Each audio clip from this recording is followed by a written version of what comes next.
Today's video is sponsored by maintenance. It goes a long way, especially when you're not sponsored.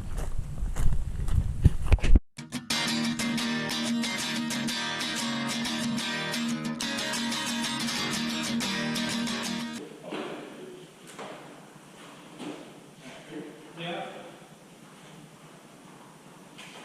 You want to just lean sideways or flat? We'll do one right like this. Lean against the outlet floor. Where you said on the floor is flat.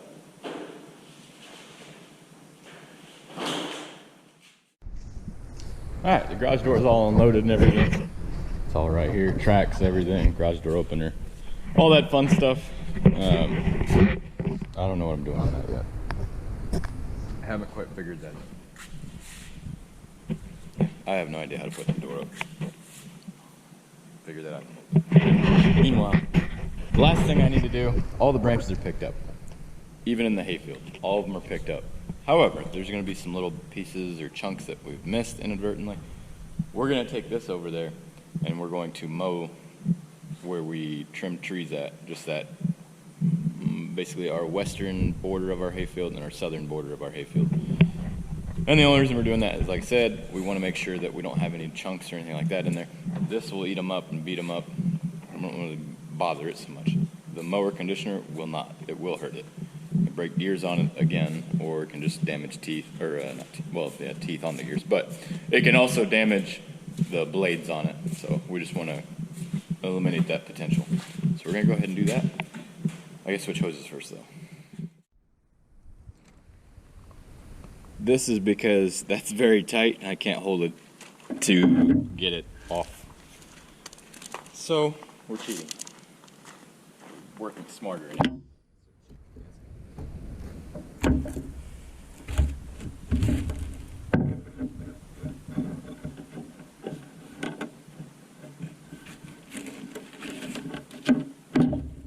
Oh, God.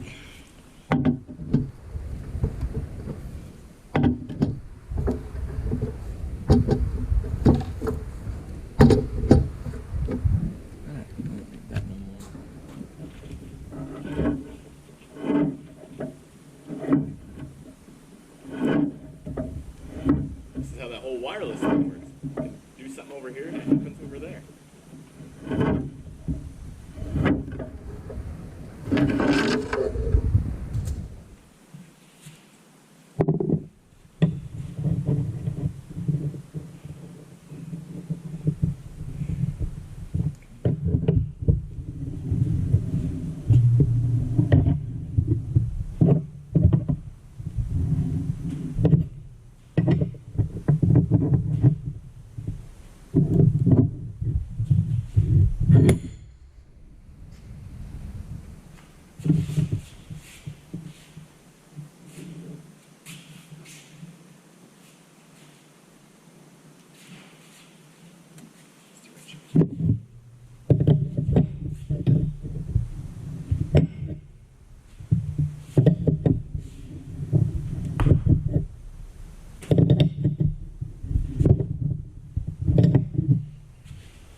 Well, brush hogging is done for the year. There's only one section we didn't do, and the reason for that is there's a lot of rocks, and now that we have the skid steer and we have a neighbor that has a grapple bucket that we can borrow, we're gonna let that, let me walk a little bit, this section back here, so you got that low water crossing, or that low water stream right there, right behind it, in the back corner of our property. So this would actually be the northeast corner. We're gonna let all that grow up, and yeah, it's gonna let all those weeds and stuff seed out, and we're okay with that, because what's gonna happen is come this spring we're gonna burn that, just that little section right there, and then once we burn it, we're gonna go through, pick all the rocks out, get all of them out of there, and then next fall we're gonna disc that and we're gonna reseed it with fescue. I mean, it's a lost cause. All that's back there is Lespedeza, sage grass, and then I think Sedgwick is the other grass that's back there that's more of a cool season thing. There's just not a lot that grows because the weeds have taken it over. And with the weed or with the rocks in there like that, it's just not worth the damage potential. I mean, they're big rocks, you'll see. But that's it for this year though. Brush Hog is actually already disconnected. I've got it parked right here because I'm going to use the skid steer, and I got to move the attachments and stuff. I think I'm going to park the Brush Hog right here just because it'll give me more room in the barn. Ideally in the barn I want to park the 7045 with the manure spreader hooked up to it. But yeah, this is all cleaned up. She's ready to be put away for the year, and our hoses are all set, so now hopefully we won't have any issues with that. We do need to replace this U-joint though. This one right here is bad. You can see right there, there's actually a gap between the snap ring and the cap. There shouldn't be. And I can actually, well, not with one hand I can't. Anyways, if I had both hands and was able to hold the camera and use both hands to move that, you'd be able to see there's a lot of play in it. It just needs replaced. It's bad. But that's going to be a wintertime project because we can pop that off pretty easily and then take it in the shop. We'll just take the whole drive shaft with us. So we'll grease that later today. Key topic of today is actually getting our 7045 its annual bath and its annual checkup. So as I was walking around washing it, yes, we needed to get a window, and we're already working on that. But we noticed things like this that shouldn't be loose. We got to tighten that bolt. Little things that just need to be addressed. The other things are, we actually do have, oh, it's on the other side, but we have an oil leak on the other side on the, looks like on the valve cover. So we're going to address that as well. We need to get this cleaned up too. That's from when we had a diesel, our pump had, well, not stopped working, but it did stop working because it had a loose connection, and tractor died. Well, anyways, I had that cracked open trying to bleed it, and long story short, I got diesel everywhere. But everything's washed up, cleaned up, and she's gonna get waxed up. Now, normally, no, we don't wax it. However, the paint's actually not that bad. Not great by any means either, but it's not that bad. And we're gonna go ahead and wax it and see what it does for it. But the other reason is, this tractor is going to go to Roby Days tomorrow and be in the parade. And our plan is to put 2 flags up here, one on each fork with probably a piece of PVC. And then we're also gonna put one on the back. We're gonna put our hay spike on, and then we'll use the gooseneck coupler that we use on the truck, and we'll put one back here too. The reason being is tomorrow's September 11th, and Roby Days is our annual fair, and we usually put on the, well, we don't supply the pigs, but we usually put up the fencing for the grease pig contest, and also we put on the mutton busting contest.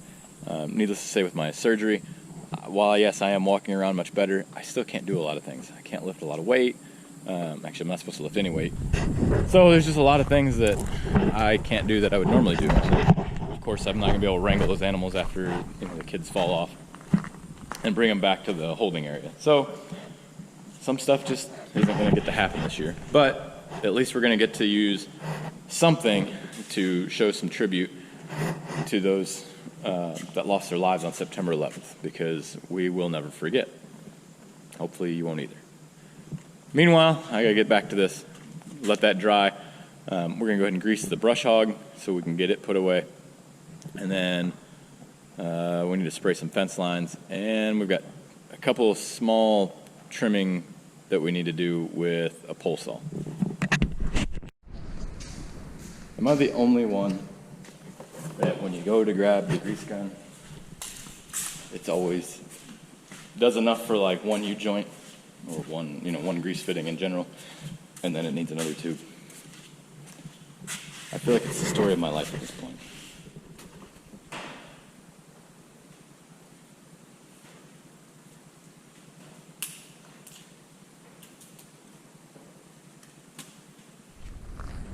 That is a hard view not to love.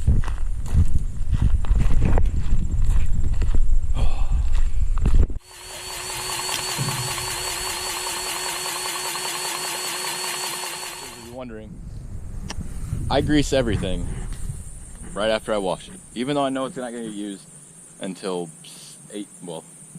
dang near a year from now. I completely understand that. But I just washed it, and I blew likely a bunch of water into bearings because we use the power washer. I want to get all the dirt and grime and grease off. But by doing that, as soon as I get all that stuff out and then I put new grease in there, spin the bearings once or twice, that's going to make it to where it preserves it and keeps it from rusting. And the prime example is actually right here. I lost 3 of these grease cap, the cap on the end of the bearing. I didn't power wash those out because I know I'm not going to be able to find the bearing covers in enough time. So I didn't power wash them. All I did was grease them to push whatever dirt and debris is in there. Hopefully it pushed it out. Just like that one, this one up here, all of these. And I got it. Some people, oh, it's a waste of grease, it's a waste of time. Okay, maybe, but I paid $1,000 for that brush hog, or $1,100, I guess. I'm not trying to put any more money into it than I really need to. And I had to replace a bearing on one of these shafts as soon as I got it because it was bad. And it was actually missing the grease. Actually, this one. That cap's still on there at least. But anyways, these caps fell off. It happens. We'll get a new one, and we'll get that taken care of.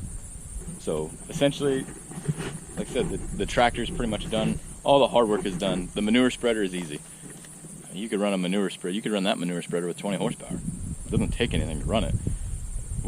It's based off of requiring, 100 horse or 130 or 150 horse is the amount of weight that it's carrying. Because if you have a tractor, like that little 27 horse tractor we had, and you pull it around, that tractor only weighs 3,000 pounds and you've got 4 tons of manure in there, it's going to push that tractor around. So that's why, I know it's a little bit of a spiel, but that's why we do this. I know I'm going to get comments saying that, oh, you're wasting grease, you're wasting this, you're wasting your time. Well, it's already got holes in the deck and stuff. We don't need more. So that's why we clean it up, try to preserve it as best we can, because at the end of the day, I don't want to buy another one. And when I do buy another one, I want to buy it for stupid cheap like that one and ride it out for 20 years. So just my little 2 cents, I guess. We'll go ahead and grease the tractor real quick since we've got everything accessible on it. And then, once we get that done, we are going to have to make our parts list on the tractor. Only thing we needed on the brush hog was a U-joint and 3 of those caps. So that's not too bad. I can live with that. That's, when you think in the grand scheme of things, that's actually really cheap, especially compared to the damage we had earlier this year. I think I can give you a prime example of why you should grease after you wash. See all that water dripping out? See all that water dripping out?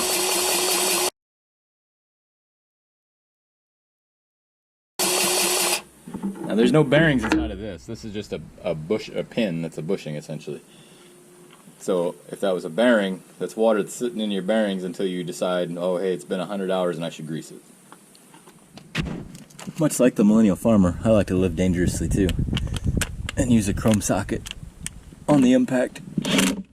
I'll tell you what though, that's the kind of repair I like right there. Dang, that was easy. I know it looks like I'm not working, but I actually am.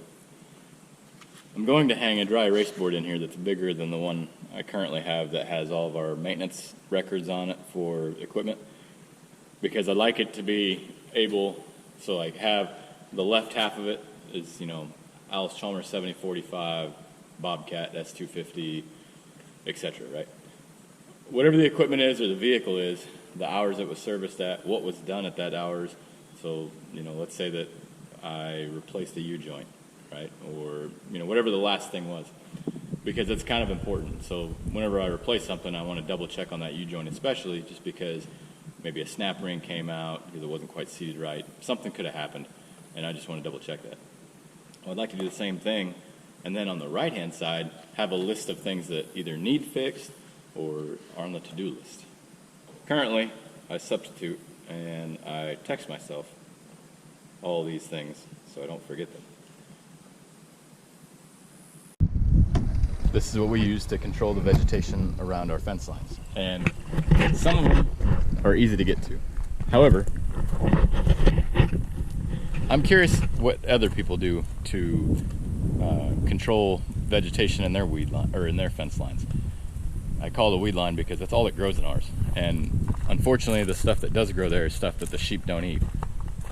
Because I was really expecting or hoping that I could get them to be a weed eater for me, which they are, but only to a certain extent apparently. They have standards. And Cereza lespedeza is not one of the things that they want to eat, which is fine. But we need to keep that stuff out of our fence lines, because if we don't, all it's going to do is continue to grow, and it's going to continue to spread into our pastures. And then before you know it, instead of just spraying fence lines, I'm going to have to spray 77 acres. So I'd much rather spray a fence line and not worry so much about... I'd much rather spray a fence line and not worry about it spreading farther than what it is. Wow, that was perfect. Look at that.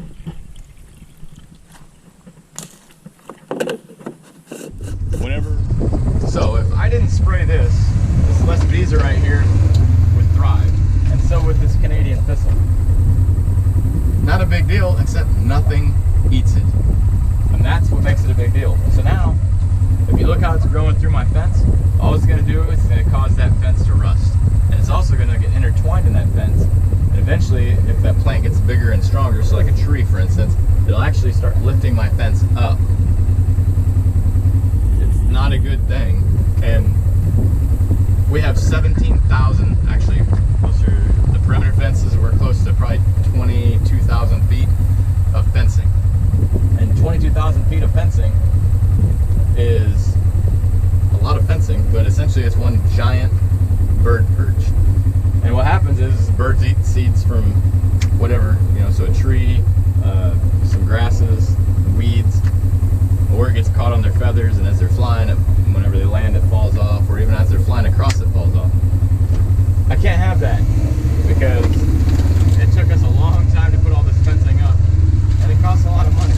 I'm not doing it twice until I really have to, because it's actually aged and it needs to be taken care of. You can also see that we're really not spraying a whole lot of it as far as the actual amount of the product. That's because this stuff kills, it doesn't need much, it just needs to get on the leaf, and then it gets absorbed.